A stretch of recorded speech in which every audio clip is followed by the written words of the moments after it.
एक समय की बात है, गौतम बुद्ध किसी गांव से गुजर रहे थे। गौतम बुद्ध के दुश्मनों ने गांव के लोगों को गौतम बुद्ध के खिलाफ भड़का दिया था कि यह आदमी हमारे धर्म को भ्रष्ट कर रहा है, इसलिए इस पापी से दूर रहना। गांव के लोग भी उनकी बातों में आकर बुद्ध को अपना दुश्मन मानने लगे। जब गौतम बुद्ध गांव में आए तो गांव वालों ने बुद्ध को भला बुरा कहा और बद्दुआएं देने लगे। लोगों ने कहा कि तू पापी है, तू दुष्ट है, तू कहीं जाकर मर जा। गौतम बुद्ध गांव वालों की बातें शांति से सुनते रहे और जब गांव वाले बोलते बोलते थक गए तो बुद्ध ने कहा, अगर आप सभी की बातें समाप्त हो गई हो तो क्या मैं यहाँ से जा सकता हूँ? बुद्ध की बात सुनकर गांव वाले चौंक गए। उनमें से एक व्यक्ति ने कहा, ओ भाई, हमने तुम्हारी तारीफ नहीं की है, हमने तुम्हें गालियाँ दी है, क्या तुम्हें इससे कोई फर्क नहीं पड़ता? बुद्ध ने कहा, जाओ, मैं आपकी गालियाँ नहीं लेता। आपके द्वारा गालियाँ देने से क्या होता है? जब तक मैं गालियाँ स्वीकार नहीं करता इसका कोई परिणाम नहीं होगा।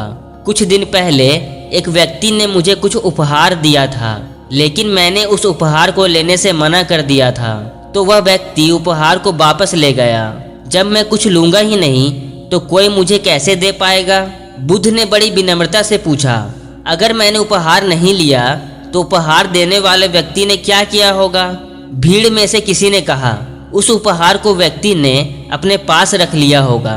फिर बुद्ध ने कहा, मुझे आप सब पर बड़ी दया आती है, क्योंकि मैं आपकी इन गालियों को लेने में असमर्थ हूँ और इसलिए आपकी ये गालियाँ आपके पास ही रह गई है, यानी कि आपकी दी हुई बद्दुआएं आप ही को लग गई।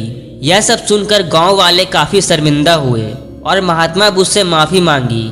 दोस्तों, हमारे जीवन में भी यही होता है। हम जब भी कुछ नया करने जाते हैं या फिर कुछ अलग करते हैं तो लोग हमारा मजाक उड़ाते हैं। जब राइट ब्रदर्स ने पहली बार कहा था कि हम एक ऐसी गाड़ी बनाएंगे जो हवा में उड़ेगी, तो लोगों ने उनका खूब मजाक उड़ाया, उनको काफी बुरा भला कहा, लेकिन उन्होंने लोगों की बातों को दिल से नहीं लगाया और एक कान से सुनकर दूसरे कान से उड़ा दिया।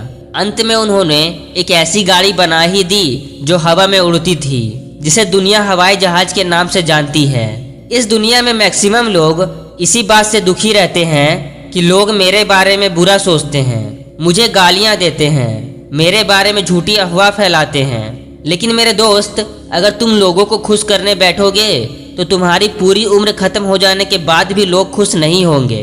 इसलिए लोगों की खुशी का ख्याल करना छोड़ दो। लोग क्या कहते हैं इस पर ध्यान मत दो, बस उनकी बातों को एक कान से सुनो और दूसरे कान से उड़ा दो। तुम जब तक लोगों की नेगेटिव बातों को एक्सेप्ट नहीं करते तब तक वह तुम पर असर नहीं करेगी। जब लोगों के मजाक उड़ाने के बाद तुम उन पर गुस्सा करोगे तो लोग तुम्हारा और भी ज्यादा मजाक उड़ाएंगे, और अगर तुम उनकी बातों को इग्नोर करते हो तो अगली बार वे कभी भी तुम्हारा मजाक नहीं उड़ाएंगे, क्योंकि लोग चाहते ही हैं कि तुम उन पर गुस्सा करो। इसलिए आज से ही तुम महात्मा बुद्ध की तरह लोगों की बातों को इग्नोर करना सीखो। लोगों की बातों पर फोकस करने से अच्छा तुम अपने गोल पर फोकस करो और जीवन में हमेशा खुश रहो। तो चलिए मिलते हैं अगली वीडियो में। जय हिंद, वंदे मातरम।